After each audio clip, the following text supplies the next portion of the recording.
Assalamualaikum warahmatullahi wabarakatuh. Kembali lagi dengan channel saya, Oma Hijau.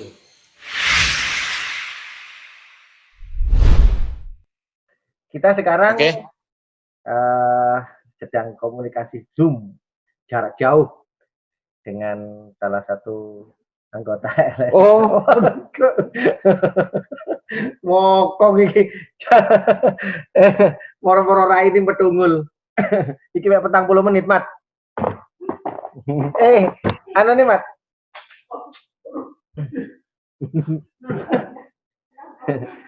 Assalamualaikum. Waalaikumsalam warahmatullahi wabarakatuh. Cak Yanja, sehat? Baik. Kita sama-sama sehat, mudah-mudahan selalu sama-sama sehat, Om Fauzi. Iki yuk, ada yang di depan saya, ada yang bertongkol. Ini yang mau ngomong aku. Ya, kira-kira Mat. Kebetulan kucingnya Cak Yanja sehat juga. Ya, sehat juga. Kebetulan di sini ada Mamat barusan. Jadi dia datang ke sini sekalian mengganggu komunikasi kita dengan jarak jauh. Oke, Fauzi. Jadi sebenarnya yang ingin aku obrolkan adalah tentang gimana antum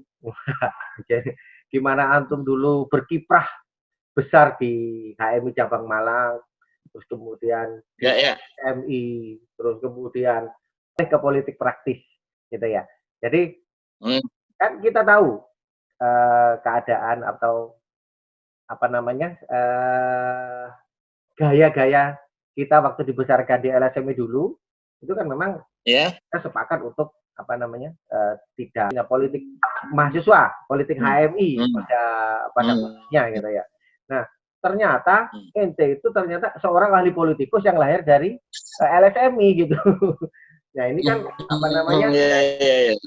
Ini kan sesuatu sing sangar banget gitu. Jadi aku sing wis senior jadi gak ngerti apa-apa lek dijak rundingan masalah ya apa begini waduh aku gak ngerti lek njaluk apa saiki karepmu apa aku baru ngerti. Nah kan seperti itu ternyata ente dibalik diem-diemnya di situ benar-benar tidak ingin mencampur adukan antara ruh di LSMI dengan ruh di apa namanya di benar-benar di politik praktis sehingga itu menjadi orang sing bahkan sekarang menjadi ketua komisi di Komisi A di Kabupaten Kota Pekalongan. Di Kota Pekalongan. Di kota. Oke, boleh cerita sedikit.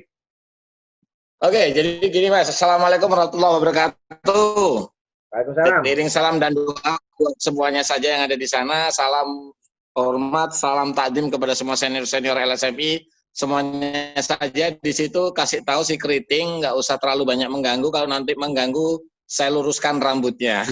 Karena dia belum gondrong, saya sudah gondrong duluan, Cak Yanja. Jadi seperti itu. Kalau berbicara masalah politik dengan idealisme sebuah KHMI-an, politik dengan sebuah ide KHMI-an dan lain sebagainya, kita di HMI benar-benar diajarkan banyak hal, Mas. Kemudian politik itu masuk dengan sendirinya, menjadi sebuah didikan yang mengalir begitu saja, karena ada sebuah suksesi-suksesi yang harus terjadi di HMI. Mulai pemilihan ketua komisariat, ketua korkom, sampai ketua cabang, mungkin Bako dan PBHMI. Itu yang membuat kita akhirnya belajar mengenai sebuah strata. Berbicara strata berarti politik itu ada 3 kata keterkaitan.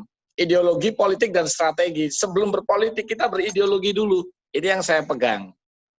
Nah, berbicara LSMI adalah berbicara sesuatu yang indah bagi saya. Bahkan HMI adalah induk yang indah, tapi LSMI menjadi anak yang sangat indah bagi saya. Kalau ngomong secara akademis, saya harusnya di LEMI, lembaga ekonomi, kan gitu, karena saya sarjana ekonomi.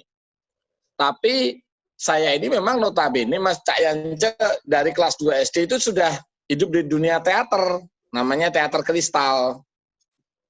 Sekitar tahun 89, saya sudah hidup berkecimpung di teater, dan paling kecil pada saat itu di asli kota saya sana di Tuban, Kabupaten Tuban. Nah, sampai di SMA saya mendirikan teater hitam putih. Begitu di HMI saya nggak ngerti apa-apa. Saya cuma tahu ber-HMI. Saya nggak ngerti HMI itu adalah LSMI atau lembaga-lembaga kekaryaan.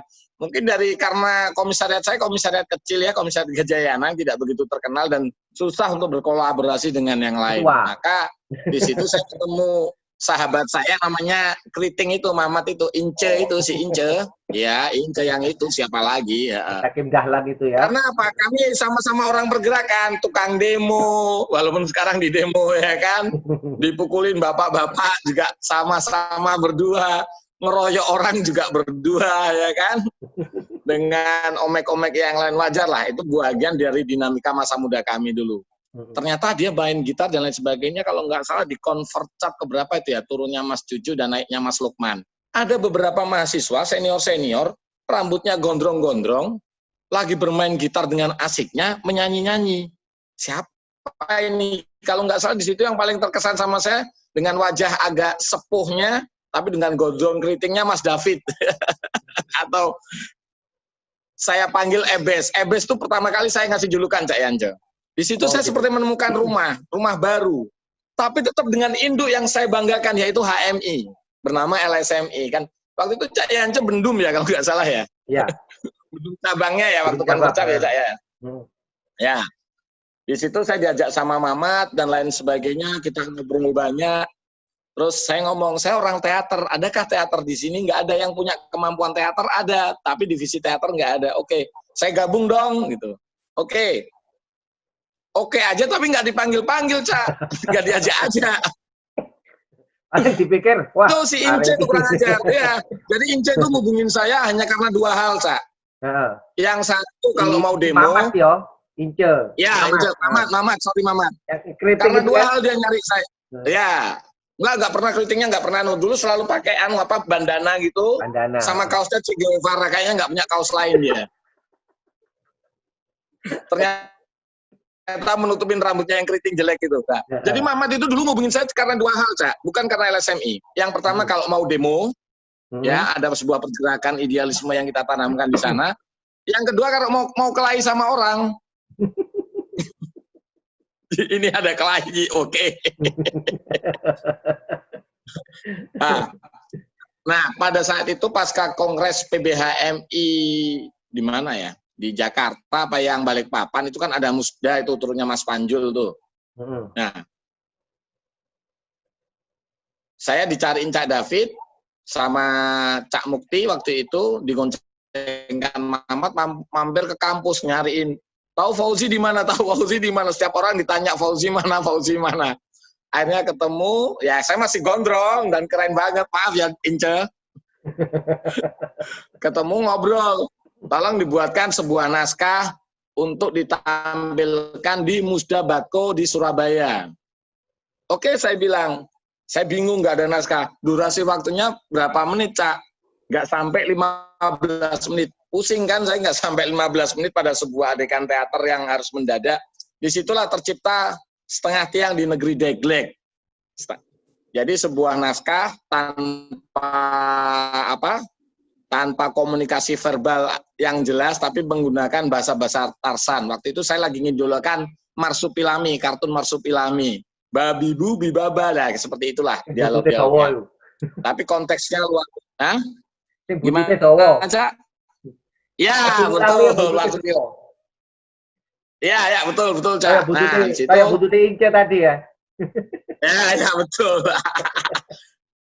Kalau rambutnya dari ponding panjang dia, berhubung nggak bisa dari ponding ya sudah. Nikmati ya, mati itu karena Allah terbaik buatmu. Nah, di situ itu pertama kali naskah yang saya garap buat Mas Musda Batko HMI Jawa Timur. Dan di sana ternyata membuat kesan tersendiri. Nah, hilang, habis itu selesai, Cak, nggak ada lagi. Baru kita berkutat lagi di dunia LSMI. Laksus pertama ya, kalau nggak salah melahirkan angkatan akapela itu macam si Ucup, Denny, dan lain-lain lah, Heri, Wiwi. Laksus kedua itu. Dina dan lain-lain. Ya? Oh iya, itu. Laksus pertama. Ini Mamat ya, keliru pertama di situ. Ketua LSMI ini keliru ngomong ini. Mamat belum ketua LSMI, masih Cak David itu, masih Ebes. Iya. Nah, Ebes detik-detik terakhir mau nikah dia dipecat. Yang ngepecat Mas David dari LSMI bukan anak LSMI, tapi Mbak Lulu. Mbak Lulu yang mecat beliau dari ketua LSMI. Nah, di situ ada ditawarkan teater. Di teater banyak anak-anak di situ, ada Wiwi, terus apa Alfi gendut, dua-duanya gendut, saya lupa, pokoknya Alfi lah, Alfi Mojokerto. Nah, lahirlah teater bernama Teater Quo Vadis. Kenapa saya kasih nama Quo Vadis? Karena Quo Vadis itu kan mau kemana, Cak? Ya kan? Kita belum bisa menentukan arah. Sebuah bayangan semu yang harus kita tangkap. Ya. Quo Vadis itu saya ambil juga dari sebuah naskah dari RW Adiaksa 9. Antum sing anu, sing apa jenenge sing bikin nama itu ya. Wow. Iya. Iya. Oh iya. Berarti aku sini Jakarta itu. Iya. Wah. Saya mendirikan Teater Quo Vadis karena saya kasih nama Quo Vadis, anak-anak ini mau dibawa kemana, silakan bawa diri masing-masing, menjadi diri kalian masing-masing. Baper kesenian adalah sebuah karakter dan passion diri, tapi bukan untuk hidup diri. Kalaupun passion itu bisa menjadikan sebuah lahan hidup, ya alhamdulillah, itu aja. Saya berikan itu kepada anak-anak. Baper kesenian adalah kesenangan. Sebuah kesenangan, sebuah kegembiraan, passion lah. Passion hari ini, saya masih ngajar loh, Cak. Ngajar teater masih ngajar saya. Kemarin itu di SMP Negeri 6 Kota Pekalongan sempat jadi juara Jawa Tengah. Naskahnya diambil dari anak-anak hitam putih Tuban itu Saput Kaden, menceritakan tentang sebuah kebudayaan sinden di Tuban yang kemudian saya adaptasi di Pekalongan sini. Ya. Kemudian kita ikut di Semarang, Jawa Tengah. Antum ngajar teater, gurunya kira-kira wani bayar piro ngono iku? Apa gak sungkan kabeh guru nih? Saya yang bayar, Cak. Anggota DPRD malah. Saya yang bayar. Pelatih teater. Saya yang bayar, Cak. Malah saya nggak mau dibayar. Karena saya dulu sudah berprinsip. Saya masih ingat di suatu Convert HMI naiknya Cak Lukman. Itu saudara saya, Mas Puh, kalau nggak salah si Puh itu. Puh yang gemuk berewok jelek itu loh, Cak. Brawijaya Hukum ya. Si kopros itu ya. Dan berbicara logika tanpa logistik anarkis, ya kan? Logika tanpa logistik anarkis. Nah, di situ saya berpikir, kalau saya mau menghidupkan sebuah seni, berarti logistik saya harus rampung dulu. Logistik saya harus rampung dulu, berarti diri saya harus rampung dulu. Atau kalau saya diminta oleh sebuah badan sekolah atau lembaga apapun, kalau mengundang saya untuk mengajarin logistik sekolah itu siap enggak? Kan itu yang akan menjadi beban saya. Maka sebelum lembaga yang mengundang itu siap, maka saya harus siap dulu. Alhamdulillah, saya jadi anggota DPR, secara logistik insya Allah siap, maka saya terjun kembali untuk ngajar teater. Karena itu passion, Cak. Hari ini saya juga punya sanggar teater bernama Teater Alur. Yang kemarin ngerjakan sebuah naskah dari teman saya di Pekalongan namanya Mas Sidik, bertema sintren, kebudayaan yang ada di sinilah. Nah, ya itu masih jadi LSM itu sesuatu yang indah, Cak, bagi saya ya. Selama ber-HMI di Kota Malang dulu, di HMI cabang Malang, HMI adalah sebuah induk yang indah. Tapi yang membuat menjustifikasi saya ber-HMI itu dengan indah ya LSMI-nya, jujur saja. Apalagi dengan gondrong, sangar gitu kan. Wah, kalau teriak-teriak enak, ya kan, ngajar teaternya enak. Dulu kalau nggak salah saya sama Muhammad apa Mas Redi ya, ngajar di SMA Muhammadiyah, Kandol itu loh, Ayu Tangan. Ya, sempat ngajar di situ juga dan dapat juara 2 rasanya. Ngerjain naskah sel. Dan puncak saya diberikan tugas oleh Mas Muti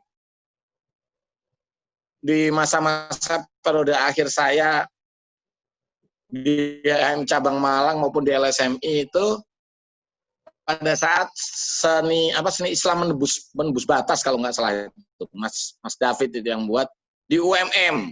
Saya ngambil naskah dari guru saya RW Adiaksa ke-9 yang ngajarin saya teater dari kecil, panggilannya Pak Wi, nama lengkapnya RW Adiaksa ke-9, itu dialog burung-burung. Bagaimana sebuah alam semesta ini sebenarnya hanya satu. Tujuan alam semesta ini satu. Hanya berzikir kepada Sang Ilahi. Jadi seperti itu, Cak. Oke. Itu ditampilkan di Gedung Muhammadiyah. Sepertinya, sing tak obrolin itu mau bukan ke sejarah, tapi alhamdulillah ini mau juga pembahasan yang bagus tentang sejarah terutama sejarah ente di LSMI Cabang Malang gitu ya.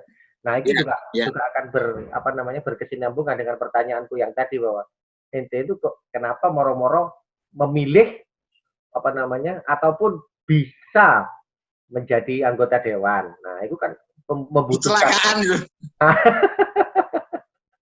Itu sebuah kecelakaan, Kak. Kan saya tadi ngomong bahwa di HMI itu sebelum berpolitik itu kan ada ideopol strateg, ideologi, politik, dan strategi. Berarti politik dan strategi itu berdasarkan ideologi kita. Apapun itu idealisme kita selama ber-HMI itu jangan pernah lepas. Dan politik dan strategi itu bagian dari ekor yang mengikuti atau bagian badan lain yang mengikuti ideologi kita selama ber-HMI. HMI mengajarkan ideologinya, pendidikan ideologinya, bagaimana bermusyawarah, berkawan, bersosialisasi, dan lain sebagainya, sehingga ideopol, strateg, dan lain sebagainya itu terbentuk dengan sendirinya. Semua anak-anak HMI, saya yakin, semua anak-anak HMI selama dia berperan penuh di HMI, pasti punya bakat-bakat politik itu. Nah, apakah bakat politik itu akan diterjemahkan kepada sebuah lingkungan hidup atau sebuah terjemahan hidup, the real life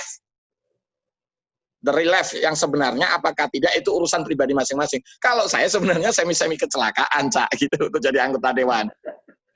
Karena hijrah dari Kalimantan balik ke Kota Pekalongan, di sini ya? wali kota, iya, sempat di Kaltim, dan lucunya di Kaltim saya pertama kali masuk Samarinda, yang saya cari pertama di mana kantor HMI cabangnya. Ya, sempat ngisi-ngisi materi di sana. Alhamdulillah dari 9 komisariat, pada saat saya tungguin itu alhamdulillah jadi 17 komisariat. Dari 9 komisariat cabang Samarinda menjadi 17 komisariat. Setelah itu ya udah hidup. Saya balik tahun 2012. Diminta oleh Pak Wali pada saat itu, karena juga masih kerabat mertua Bapak, untuk menjadi staf beliau. Subhanallah, di detik-detik pendaftaran akhir caleg itu ada yang mundur di dapil rumah saya, sekitar rumah saya. Iya, ada yang mundur. Saya nggak ngerti apa-apa, cuma ditanya, kamu siap nggak, Ji? Siap apa? Saya kan bingung. Kamu punya ijazah nggak? Ya punya lah, saya sarjana ekonomi, saya bilang gitu kan. Ya sudah, kalau gitu kamu besok daftar jadi caleg. Kalang kabut, Cak, saya harus siapkan segala macam ketetapan administratifnya pada saat itu. Dan subhanallah, ditakdirkan Allah jadi itu aja. Jadi saya kecelakaan, tapi menikmati.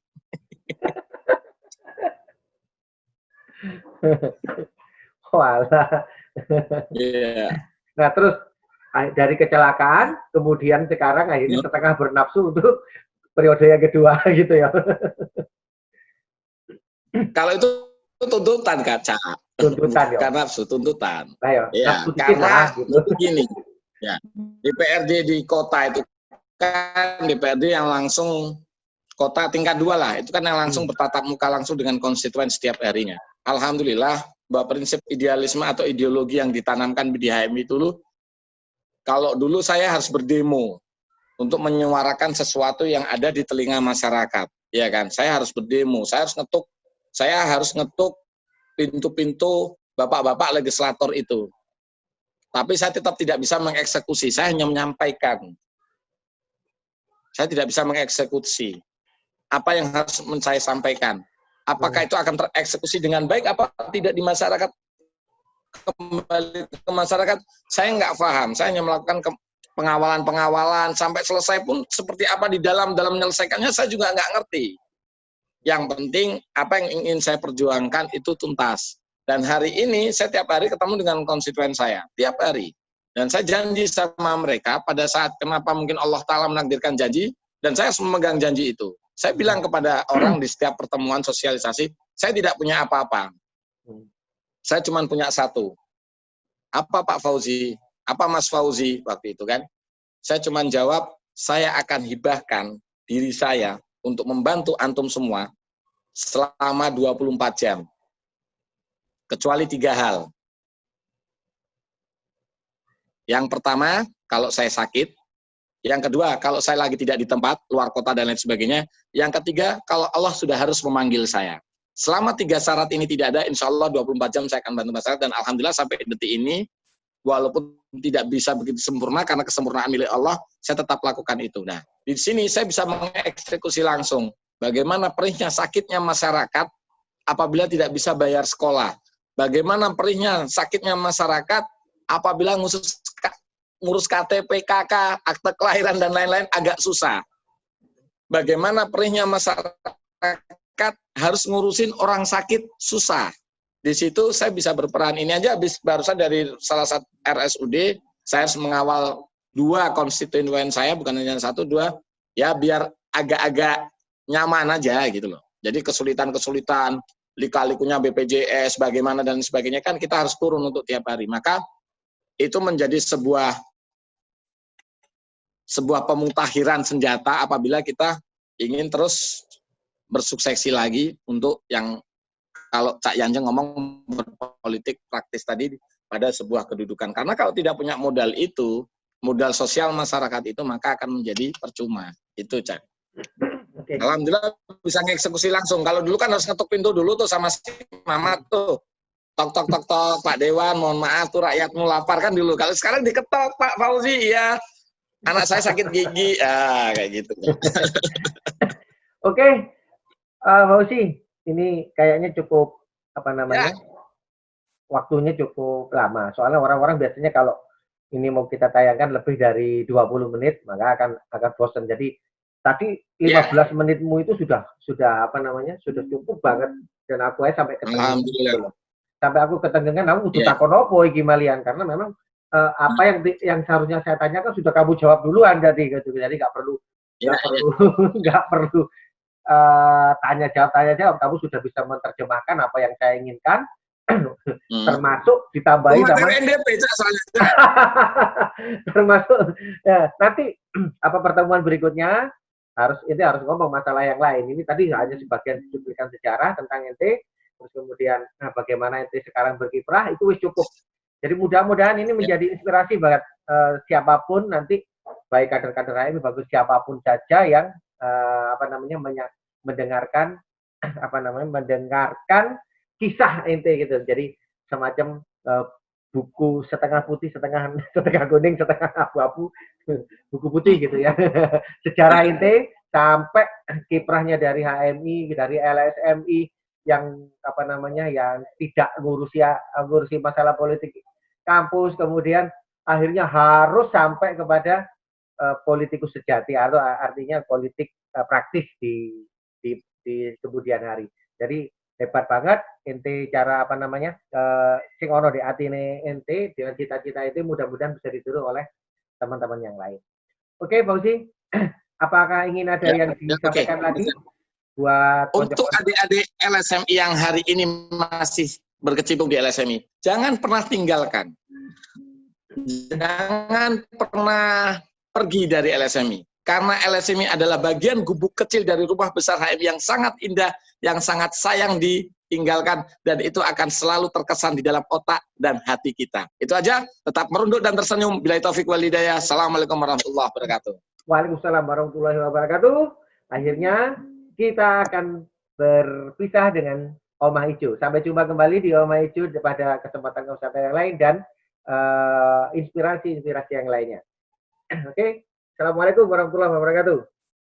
Waalaikumsalam warahmatullahi wabarakatuh.